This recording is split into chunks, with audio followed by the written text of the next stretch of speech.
सुबह के 10 बज रहे थे और शहर की दुकानें चमक दमक से सज चुकी थीं। इसी हलचल के बीच शहर के सबसे बड़े बैंक इन्फिनिया गोल्ड के दरवाजे की ओर धीमी चाल में एक बूढ़े आदमी बढ़ रहे थे। दरवाजे के सामने खड़े सिक्योरिटी गार्ड ने ऊपर से नीचे तक निहारा और बोला, अंदर कहां चल दिए? ये गरीबों का बैंक नहीं है। विराज ने शांत स्वर में कहा, मेरा खाता है यहां, अंदर जाने दीजिए। कांच का दरवाजा धीरे धीरे खुला और वे अंदर दाखिल हुए। अंदर पहुंचते ही माहौल बदल गया। लोगों की निगाहें उन पर टिक गईं, जैसे किसी ने अचानक मंच पर गलत कलाकार भेज दिया हो। वे बिना हड़बड़ी के काउंटर की तरफ बढ़े। काउंटर पर नंदिनी नाम की युवा महिला बैठी थी। नंदिनी का ध्यान ज्यादातर फोन पर था। उसका चेहरा सख्त था। विराज ने नम्रता से कहा, बेटी, मुझे चेक से पैसे निकालने हैं। नंदिनी ने एक झलक में उनकी साधी सूरत देखी और सोच लिया, यह भिखारी यहां दिमाग चाटने आ गया, और आवाज में तुनक जोड़कर बोली, यह बैंक सबके लिए नहीं है, शायद आप गलत बैंक में घुस गए हैं। विराज ने शांत स्वर में कहा, मैंने अपना खाता यही खुलवाया है, चेक दिखाइए तो। नंदिनी ने तंज भरे अंदाज में पूछा, कितना निकालना है? 500, 1000? और जब विराज ने कहा, 5 लाख नकद चाहिए। 5 लाख? हाँ हाँ। नंदिनी की हंसी तेज निकली। वो हंसी आसपास खड़े लोग भी पलटकर देखने लगे। अरे भैया, आप कोई मजाक कर रहे हैं क्या? यहां वीआईपी क्लाइंट आते हैं, ट्रांजैक्शन बड़े होते हैं, आपकी औकात क्या है? उसकी जुबान से जहरीले शब्द निकल रहे थे। विराज का चेहरा लाल हो गया, पर उन्होंने विनम्रता से कहा, मैं भिखारी नहीं हूं, मेरा पैसा है यहां, बस चेक देख लो। नंदिनी का धैर्य टूट गया। उसने तेज आवाज में कहा, मैं तुम्हारा कोई चेक नहीं देखती। तुम्हारी हिम्मत कैसे हुई इस बैंक में आकर इतने पैसों की डिमांड करने की? यह हमारा बैंक है, यहां किसी को ऐसे आकर परेशान करने की इजाजत नहीं। उसने गैर अवमानित अंदाज में गार्ड बुलाने की धमकी दे डाली। हंगामा बढ़ा तो भीड़ जमा होने लगी, और तब बैंक के मैनेजर मनीष वर्मा अपनी शीशे वाली केबिन से निकला। उसकी भाषा और चाल में अहंकार था। उसने कड़क आवाज में पूछा, यह क्या शोर हो रहा है? नंदिनी ने मौका पाकर बिना रुके सब कुछ बता दिया, अपने स्वर में घमंड मिलाकर। सर, यह कोई भिखारी आया है और 5 लाख मांग रहा है।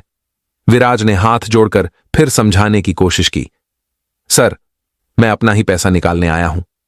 पर मनीष ने उनकी कोई बात नहीं सुनी और धुनकर कहा, बाहर निकलो, भाग भाग यहां से। जब तुम्हें कहा गया है तो क्या समझ नहीं आया? यह बैंक है, धर्मशाला नहीं। और फिर उसने विराज को जोर से धक्का दे दिया। धक्का इतना जोरदार था कि विराज धड़ाम से गिर पड़े। पासबुक और चेक हवा में उड़े, फिर जमीन पर जाकर बिखर गए। उस पल बैंक का शोर जैसे थम गया। सबकी नजरें बस एक जगह टिक गईं। एक बूढ़ा आदमी जमीन पर पड़ा था और उसकी गरिमा भी उसके साथ गिरी थी। लेकिन सन्नाटा ज्यादा देर नहीं रहा। मैनेजर मनीष वर्मा गुस्से में गरजा, गार्ड, क्या देख रहा है? उठा इसे और बाहर फेंक दे। ऐसे लोगों से बैंक की इमेज खराब होती है। गार्ड ने बिना सोचे विचारे बूढ़े विराज जी की बांह पकड़ी और उन्हें घसीटते हुए बाहर की तरफ धकेल दिया। चलो चलो, फालतू के ड्रामे मत करो। कांच का दरवाजा उनके पीछे बंद हो गया। पीछे मुड़कर देखा तो नंदिनी चेहरे पर जीत की मुस्कान ली खड़ी थी, जैसे किसी युद्ध में विजयी हुई हो। मैनेजर टाई सीधी कर रहा था और बाकी ग्राहक अपनी कुर्सियों पर लौट गए, जैसे कुछ हुआ ही ना हो। बाहर विराज अकेले जमीन पर बैठे हुए, सिर पर हल्की चोट मगर दिल में गहरी चोट। उनकी आंखों में आंसू थे, बेबसी के, अपमान के, और शायद उस दुनिया के लिए जो अब उन्हें समझ नहीं पा रही थी। उन्हें याद आया कैसे उन्होंने अपनी पूरी जिंदगी मेहनत से कमाई थी, हर रुपया ईमानदारी से जोड़ा, हर मुश्किल को मुस्कुराकर झेला, और आज वही पैसा, वही बैंक उन्हें भिखारी बना गया। धीरे धीरे उठे, कांपते हुए पैर, और घर की ओर चल पड़े। हर कदम अब किसी भारी पत्थर जैसा लग रहा था। घर पहुंचकर दरवाजा बंद किया और फिर बस टूट पड़े। बच्चे की तरह फूट फूट कर रोने लगे।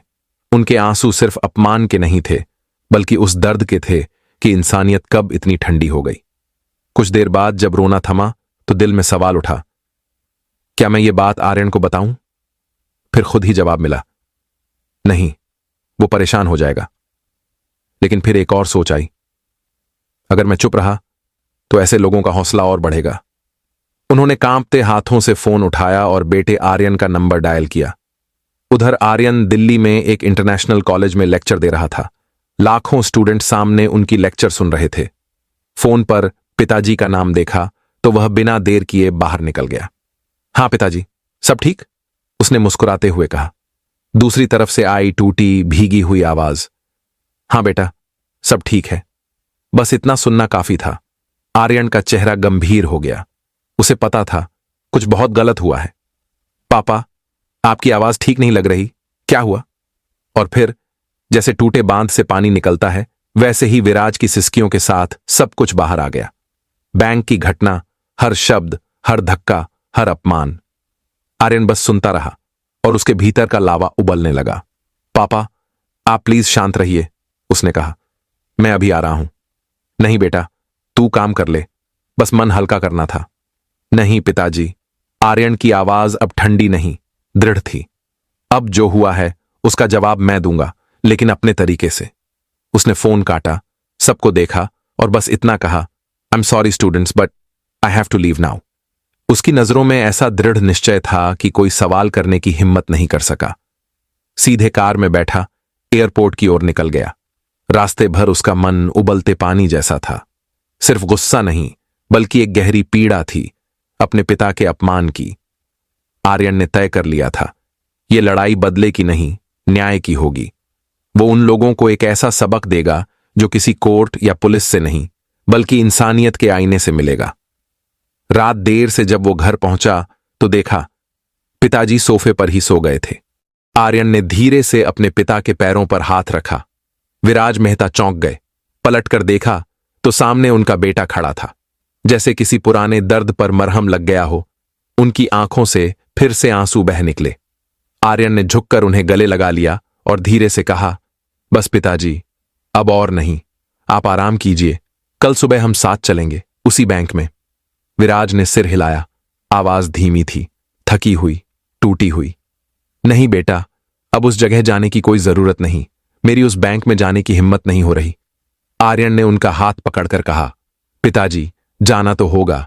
यह सिर्फ आपके अपमान का मामला नहीं है, यह उस घमंड को तोड़ने की बात है जो इंसानियत को कुचल देता है। हमें दिखाना होगा कि सम्मान कपड़ों से नहीं, इंसान के कर्मों से होता है। और हम वैसे ही जाएंगे जैसे आप गए थे, सादगी में, मगर सिर ऊंचा रखकर। विराज ने बेटे के चेहरे की ओर देखा। उस पर दृढ़ता की ऐसी चमक थी जिसे कोई बुझा नहीं सकता था।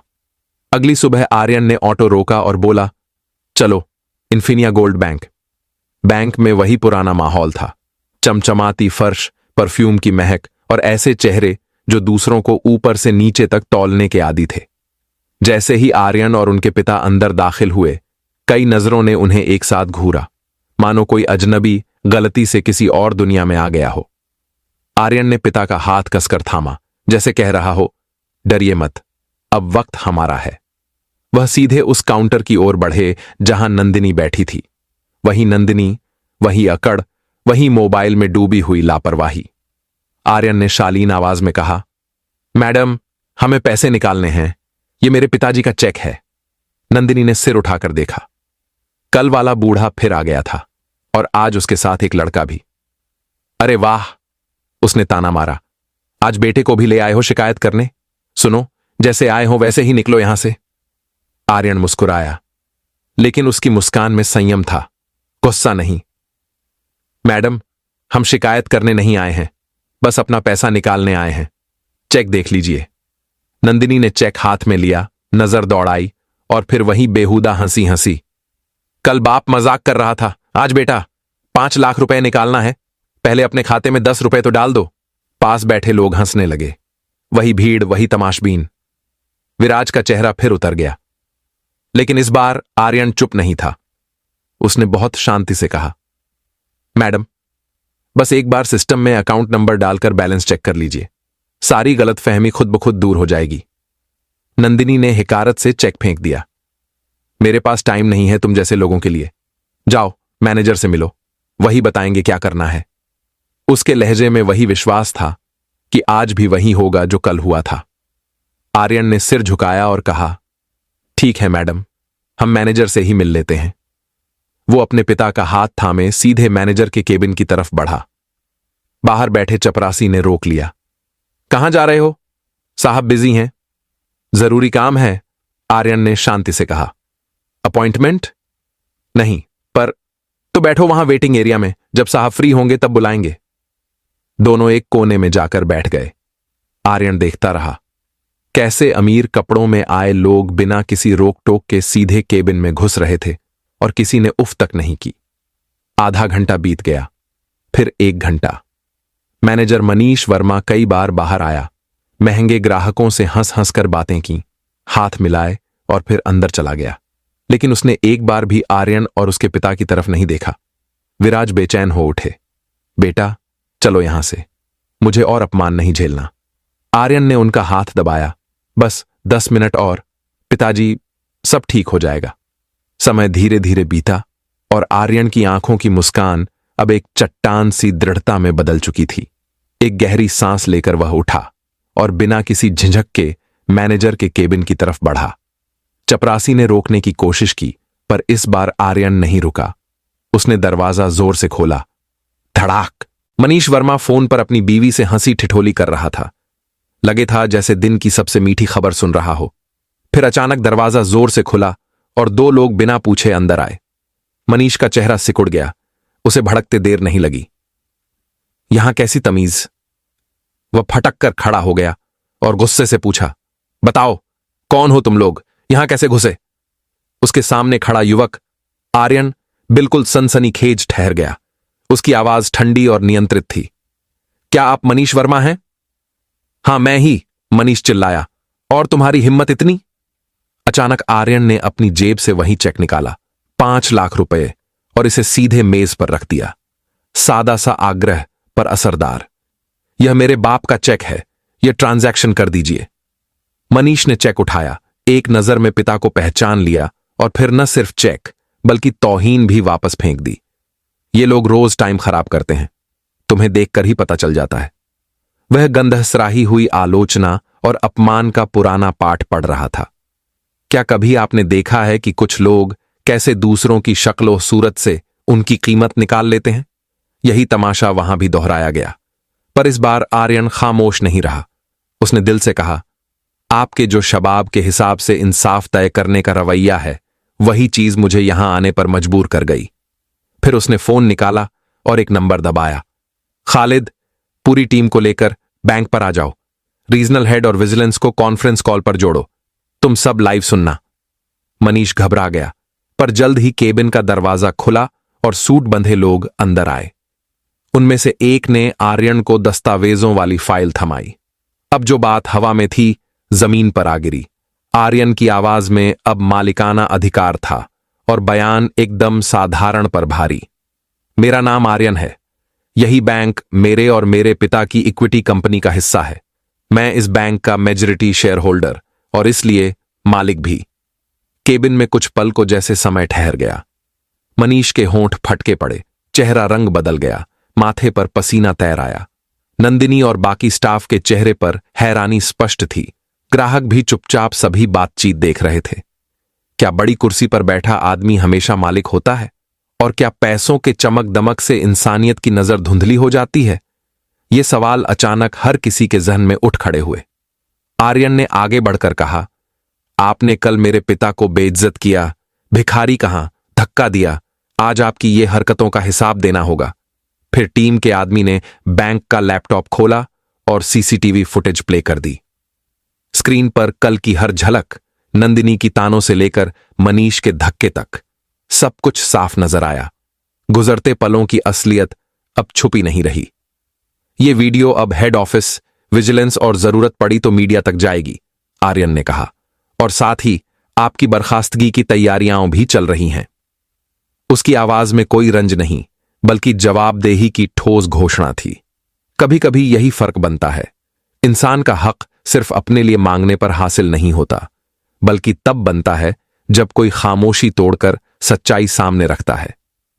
मनीष वर्मा के लिए उस दिन बस अकड़ा हुआ वक़्त और एक खुला सच था, और बैंक की बड़ी इमारतों के अंदर भी अब आंखें खुलने लगी थीं। वर्मा अब पूरी तरह टूट चुका था। चेहरा पसीने से भीगा हुआ, आंखों में पछतावे की झिलमिलाहट। वह अपनी कुर्सी से उठकर सीधा विराज मेहता जी के पैरों में गिर पड़ा। सर, मुझे माफ कर दीजिए, मुझसे बहुत बड़ी गलती हो गई। मैंने आपको पहचाना नहीं था। प्लीज मेरी नौकरी मत लीजिए, मेरे छोटे छोटे बच्चे हैं, घर चलाने वाला कोई नहीं। उसकी आवाज में डर था और दिल में अफसोस। विराज मेहता जी के चेहरे पर करुणा झलक उठी। उम्र और अनुभव ने उन्हें सिखाया था कि गलती हर इंसान से होती है, लेकिन सजा हमेशा न्याय से मिलनी चाहिए। उन्होंने आर्यन की तरफ देखा। शायद उम्मीद थी कि बेटा कुछ नरमी दिखाएगा, लेकिन आर्यन की आंखों में ठंडा तूफान था। कोई रहम नहीं, बस सच्चाई की सख्ती। जब तुम मेरे पिता को धक्का दे रहे थे, तब तुम्हें अपने बच्चों की याद नहीं आई थी वर्मा? आर्यन की आवाज कमरे में गूंज उठी। माफी किस बात की मांग रहे हो? मुझे पहचान न पाने की, या उस अपमान की जो तुम हर उस गरीब इंसान को देते हो जो इस बैंक के दरवाजे पर मदद मांगने आता है? वातावरण में एक भारी खामोशी छा गई। आर्यन ने अपनी नजरें दरवाजे की ओर मोड़ी और कहा, नंदिनी, इधर आओ। नंदिनी धीरे धीरे कदम रखते हुए वहां आई। चेहरा उतारा हुआ, आंखों में आंसू तैर रहे थे। वह कभी अपने स्मार्टफोन पर मुस्कुराने वाली रिसेप्शनिस्ट थी, आज अपने ही काम की शर्म से कांप रही थी। आर्यन ने कहा, मैडम, आप तो चेहरे देखकर लोगों की औकात बता देती हैं, है ना? तो बताइए, आज मेरे चेहरे पर आपको क्या दिख रहा है? नंदिनी कुछ नहीं बोली, बस सिर झुका लिया। आर्यन ने गहरी सांस ली और कहा, आप दोनों को सिर्फ इसलिए नहीं निकाला जा रहा कि आपने मेरे पिता का अपमान किया। असली वजह यह है कि आप उस कुर्सी के काबिल नहीं हैं। बैंक सिर्फ पैसों का लेन देन नहीं करता, यह विश्वास का सौदा करता है। यहां ग्राहक सिर्फ नंबर नहीं होते, इंसान होते हैं, और आपने इस बैंक के भरोसे को मिट्टी में मिला दिया। फिर वह अपने टीम से कहा, दोनों के टर्मिनेशन लेटर तैयार करो, और हां, उस गार्ड को भी जिसने बिना सोचे किसी बुजुर्ग को बाहर फेंका, आज से वह भी इस बैंक का हिस्सा नहीं रहेगा। मेरे बैंक में ऐसे लोगों की कोई जगह नहीं। बैंक के बाहर जमा पूरा स्टाफ अब केबिन की खिड़की से यह सब देख रहा था। आर्यन उठकर बाहर आया। उसकी आवाज गूंज उठी, आज जो हुआ वो आप सबके लिए सबक है। याद रखिए, इंसान की कीमत उसके कपड़ों से नहीं, उसके किरदार से होती है। ग्राहक भगवान होता है, चाहे वह सूट बूट पहने या फटे कपड़ों में आए। अगर आज के बाद इस ब्रांच में किसी भी ग्राहक के साथ बदसलूकी की खबर मिली तो सिर्फ नौकरी नहीं जाएगी, कानूनी कार्रवाई भी होगी। पूरा बैंक सन्न रह गया। कोई बोलने की हिम्मत नहीं कर पा रहा था। फिर आर्यन अपने पिता के पास गया।